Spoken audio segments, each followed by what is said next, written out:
नमस्कार। आज हम उस एहसास पर बात कर रहे हैं जिसे हम सब ने कभी ना कभी महसूस किया है। जब किसी काम में एकदम डूब जाते हैं तो पता ही नहीं चलता वक्त कहाँ गया, है ना? हाँ बिल्कुल। और जब ध्यान भटकता है तो वही काम घंटों खिंच जाता है। तो आज का हमारा विषय है एकाग्रता यानी कंसंट्रेशन। हाँ, और हम कोशिश करेंगे ये समझने की कि एकाग्रता असल में है क्या चीज। मतलब आज की इस डिजिटल दुनिया में ध्यान लगाना इतना बड़ा चैलेंज क्यों बन गया है, और सबसे जरूरी कि इसे बेहतर कैसे करें। हम कुछ जानी मानी किताबों और असल जिंदगी के अनुभवों से सीखने की कोशिश करेंगे। चलिए तो फिर इस विषय में थोड़ा और गहरा उतरते हैं। सबसे पहला सवाल तो यही है, ये एकाग्रता, ये कंसंट्रेशन आखिर है क्या? देखिए, कैल न्यूपोर्ट ने अपनी किताब डीप वर्क में से समझाया है। उन्होंने कहा कि ये एक क्षमता है बिना भटके किसी मुश्किल सोचने वाले काम पर पूरा ध्यान लगाने की। और वो ये भी कहते हैं कि आजकल ये स्किल मिलना बहुत मुश्किल होता जा रहा है। ये बात तो दिलचस्प है, पर क्या ये कोई नई बात है? नहीं, असल में ये विचार बहुत पुराना है। अगर हम भगवत गीता देखें तो उसमें श्री कृष्ण अर्जुन से कहते हैं, व्यवसायात्मिका बुद्धिरेके कुरुनंदन। अच्छा, इसका मतलब? इसका सार यही है कि जब आपकी बुद्धि, आपका मन एक लक्ष्य पर टिक जाए तभी सफलता मिलती है।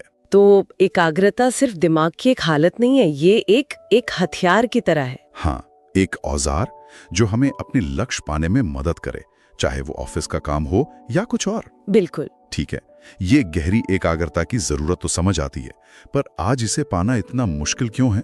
मतलब चारों तरफ इतनी डिस्ट्रैक्शंस हैं। हाँ, ये तो है ही। सोशल मीडिया के नोटिफिकेशंस, वो कभी ना खत्म होने वाले वीडियोस, लगातार मैसेज आते रहते हैं। सही का। और इसका एक और असर होता है जिसे अटेंशन रेजिड्यू कहते हैं। अटेंशन रेजिड्यू, ये क्या है? इसका मतलब है कि जब हम एक काम छोड़कर फौरन दूसरे पर जाते हैं ना, तो हमारा दिमाग पूरी तरह नए काम पर नहीं आ पाता।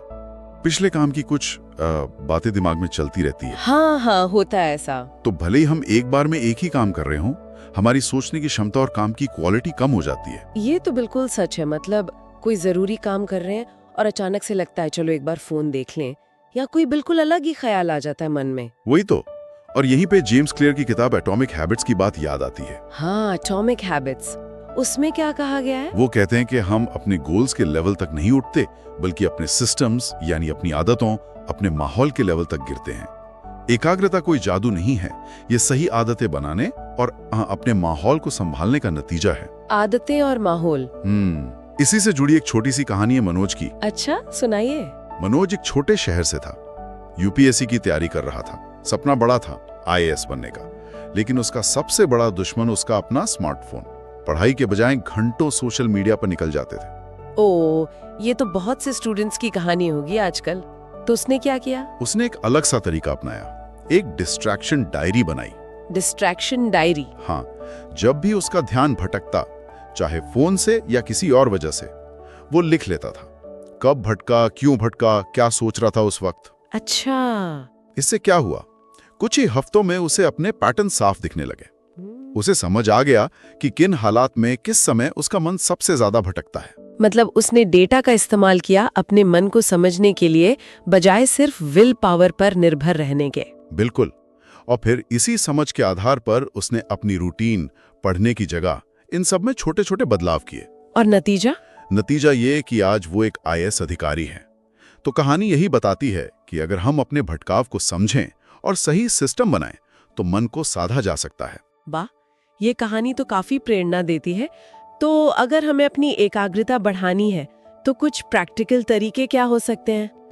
कई तरीके हैं जो काम करते हैं। एक तो है पोमोडोरो तकनीक। पोमोडोरो, वो टमाटर वाली? हाँ वही। मतलब 25 मिनट पूरा फोकस काम पर, फिर 5 मिनट का ब्रेक। छोटे छोटे हिस्सों में काम करना। अच्छा। इससे दिमाग को आराम मिलता है और लंबे समय तक फोकस बना रहता है। दूसरा है डिजिटल डिटॉक्स। ये तो सुना है। रोज कुछ घंटे तय कर लें जब फोन या स्क्रीन बिल्कुल इस्तेमाल नहीं करेंगे, जैसे सोने से घंटा भर पहले या सुबह उठकर कुछ देर। एक नो फोन जोन। ये सुनने में तो आसान लगता है, पर करना शायद मुश्किल हो। हाँ, शुरुआत छोटे कदमों से करनी होगी। और मेडिटेशन, ध्यान, इसका भी जिक्र होता है अक्सर। हाँ बिल्कुल, रोजाना बस 10 मिनट आंखें बंद करके अपनी सांस पर ध्यान देना, ये भी मन को शांत और फोकस्ड करने में बहुत मदद करता है। ये दिमाग की एक तरह की कसरत है। और कोई आसान टिप? ये बहुत ही सिंपल लेकिन असरदार तरीका है। सुबह उठकर दिन के सिर्फ 3 सबसे जरूरी काम लिख लेना और पहले उन्हीं को निपटाने पर ध्यान देना। हाँ, इससे प्राथमिकता तय रहती है, फालतू चीजों में नहीं उलझते। सही कहा। इन सब बातों से एक और चीज समझ आती है कि अनुशासन शायद मोटिवेशन से ज्यादा जरूरी है ना? बिल्कुल सही पकड़ा आपने। मोटिवेशन तो आता जाता रहता है लहरों की तरह, पर अनुशासन, रोज की प्रैक्टिस, वही हमें टिकाई रखती है। आखिर में एकाग्रता एक दिए की तरह है। बाहर कितना भी शोर हो, अंधेरा हो, अगर अंदर ये ध्यान का दिया जल रहा है तो रास्ता दिखता रहता है।